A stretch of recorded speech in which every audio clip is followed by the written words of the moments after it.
Hello, bachcho. Let's see the question. The question says that consider the two equations in x. First, sine of cos inverse x upon y is equal to 1. Second is cos of sine inverse x upon y is equal to 0.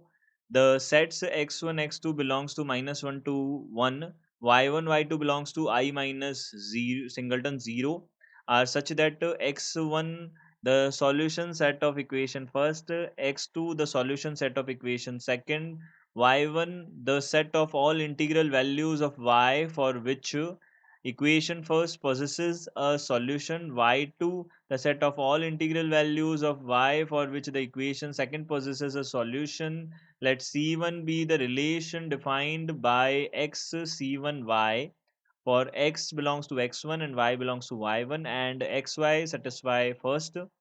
Let C2 be the relation defined by x C2y for x belongs to x2, y belongs to y2, and xy satisfy the second equation.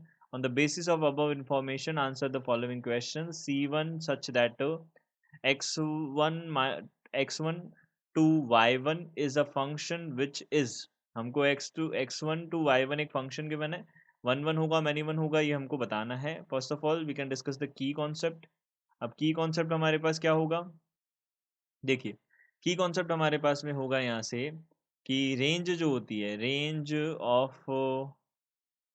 Of यहाँ से हम बोल सकते हैं y is equal to cos inverse x is 0 to pi, and range of y is equal to sine inverse x is -π/2 to +π/2. ये हमारे पास बनेगा. तो देखिए यहाँ से हमने क्या किया, यहाँ से हमने सबसे पहले हमको फर्स्ट जो C1 है वो फाइंड आउट करना पड़ेगा सबसे पहले. और हमारे पास C1 कब आएगा, अब देखिए यहाँ पे C1 जो है वो हमारे पास कैसे डिफाइंड है, C1 डिफाइंड है x टू y में. देखिए C1 जो डिफाइंड है वो डिफाइंड है हमारे पास x टू y में, x1 टू y1 में, x1 टू y1 में. x1 क्या है हमारे पास में, इस फर्स्ट इक्वेशन के सॉल्यूशन सेट है, और y1 जो है वो क्या है हमारे पास में, y की वैल्यूज है, क्या है सारी की सारी y की वैल्यूज़ हैं, जो इसमें क्या कर रही है, पोजेसेस सॉल्यूशन, जो सॉल्यूशन दे रही है वो है. तो यहाँ से हमने बोला साइन इनवर्स हमने कितना है हमारे पास, cos inverse x upon y है, ये इज इक्वल टू 1 है. अब y क्या हो सकता है, इंटीग्रल हो सकता है वैल्यू, और जीरो नहीं हो सकता. इस बात का हमको ध्यान रखना है. अब यहाँ से देखिए हमको पता है कॉस इनवर्स x जो होता है उसकी रेंज होती है हमारे पास 0 to पाई, और हमको पता है साइन का वैल्यू 1 कब आएगा, साइन का वैल्यू 1 आएगा π/2 पे. अब π/2 पे आ सकता है, या फिर वो 3 π/2 पे तो -1 हो जाएगा, उस पे आ नहीं सकता, या फिर वो किस पे जा सकता है, 5 π/2 पे भी जा सकता है. तो इस तरीके से हम क्या कर सकते हैं, सारी वैल्यूज को देख सकते हैं इसमें. अब देखिए ये हमारे पास 0 to पाई आ गया, ये कॉस इनवर्स एक्स जो है वो कितना आ गया, 0 to पाई है इसका रेंज. अब हम यहाँ पे देखते हैं कि देखो साइन है यहाँ पे, ये साइन, ठीक है, तो साइन का वैल्यू कब आएगा, π/2 पे आएगा, तो cos inverse x upon y हमको कितना चाहिए, हमको π/2 चाहिए.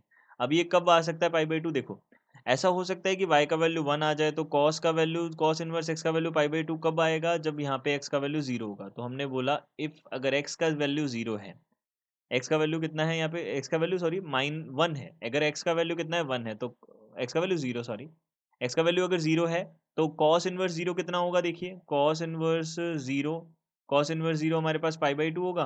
तो x का वैल्यू 0 लेने पे अगर y का वैल्यू हमने y का वैल्यू y का वैल्यू 1 ले लिया, x का वैल्यू 0 और y का वैल्यू 1 ले लिया, तो हमारे पास में क्या बनेगा, ये सेटिस्फाई करेगा इसको. तो हमने बोल दिया यहाँ से इसका वैल्यू कॉस इनवर्स 0 कितना होता है, π/2 अपॉन 1 कितना हो जाएगा, π/2 हो जाएगा. तो कॉस इनवर्स 0/1 जो है वो हमारे पास कितना आ जाएगा, π/2 आ जाएगा, ये बन जाएगा. अब सिमिलरली हमने दूसरा वैल्यू देखा कि कोई इसको सेटिस्फाई कर रहा है क्या, तो दूसरा वैल्यू कब करेगा, देखो कॉस इनवर्स हमारे पास x है डिवाइडेड बाय y है, हमको कितना चाहिए इसका वैल्यू हमको कितना चाहिए, π/2 चाहिए, 1 नहीं चाहिए, π/2 चाहिए. तो यहाँ पे π/2 चाहिए, π/2 कब बनेगा, देखो ऊपर अगर पाई आ जाए, कॉस इनवर्स x का वैल्यू कितना हो जाए, पाई हो जाए, तो वैसा कब होगा, ऐसा होगा जब यहाँ पे -1 होगा, -1, और नीचे वाले का वैल्यू कितना आ जाए, नीचे आ जाए हमारे पास 2 आ जाए, तो यानी कि y का वैल्यू 2 आ जाए, तो तब ये π/2 बनेगा. तो यहाँ से हम बोल सकते हैं x का वैल्यू अगर तुमने कितना रखा है, x का वैल्यू अगर तुमने -1 रखा और y का वैल्यू कितना रखा, 2 रखा, तब हमारे पास ये पॉसिबिलिटी बनती है. तो C1 जो है हमारे पास में, जो C1 सेट बनेगा, रिलेशन बनेगा, वो क्या बनेगा, यहाँ से देखो एक तो बन जाएगा यहाँ पे 0,1 आ जाएगा पहला, तो ये तो हो गया 0,1. एक दूसरा हो गया हमारे पास -1, 2, ये हमारे पास में रिलेशन बन जाएँगे। ये हमारे पास रिलेशन बन गए। अब देखिए हमको ये चेक करना है सबसे पहले कि ये फ़ंक्शन जो है वो हमारे पास में फ़ंक्शन जो है ये 1, 1 है, मैनी 1 है, क्या है ये हमको बताना है। तो देखिए 1, 1 के लिए हम डिस्कस करते हैं तो देखिए 0, 1 2 एलिमेंट्स हैं। यहाँ पे हमारे पास 0, 1 2 एलिमेंट्स हैं, यहाँ पे -1 और -1 और +2 ये 2 एलिमेंट्स हैं। इससे इसमें हमने रिलेशन डिफ़ाइन किया।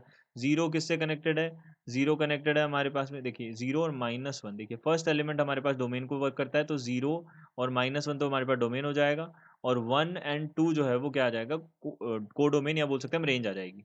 तो यहाँ पे 0 तो किससे कनेक्टेड है 1 से कनेक्टेड है, -1 किससे कनेक्टेड है 2 से कनेक्टेड है। डोमेन की बात की हमने अगर डोमेन लिख देते हैं सबसे पहले डोमेन तो हो जाएगा 0 एंड -1 हो जाएगा एंड रेंज जो है वो हमारे पास कितनी आ जाएगी रेंज और कोडोमेन इसके लिए सेम होगी तो ये आ जाएगी हमारे पास 1 और 2। अब हमको पता है 1 के लिए हमारे पास में 1 का कनेक्शन 1 के साथ ही है देखो यानी कि कोई भी 2 एलिमेंट्स हमारे पास में रेंज के अंदर ऐसे नहीं मिल रहे हैं जिनकी प्री इमेजेस हमारे पास में क्या हो अ, हमारे पास में सॉरी हम ऐसा बोल सकते हैं कोई भी एक ऐसा एलिमेंट नहीं मिल रहा है जिसकी 2 प्री इमेजेस हो, ठीक है? क्योंकि हमारे पास मैनी वन वाला जो कॉन्सेप्ट होता है वो क्या होता है? एक 2 एलिमेंट्स की क्या मिलनी चाहिए सेम इमेज मिलनी चाहिए। तो ऐसा कुछ भी नहीं हो रहा है मैनी वन वाइज़ जैसा। यहाँ पे 1 की 1 ही हो रही है, मैनी की 1 नहीं हो रही है तो हम यहाँ से क्या बोल सकते हैं? ये बोल सकते हैं हम यहाँ पे कि ये 1-1 होगा। पहली बात तो ये 1-1 करेक्ट है। अब ऑन टू क्या मतलब क्या होता है? ऑन टू में हम क्या करते हैं? ऑन टू में रेंज और कोडोमेन सेम करते हैं।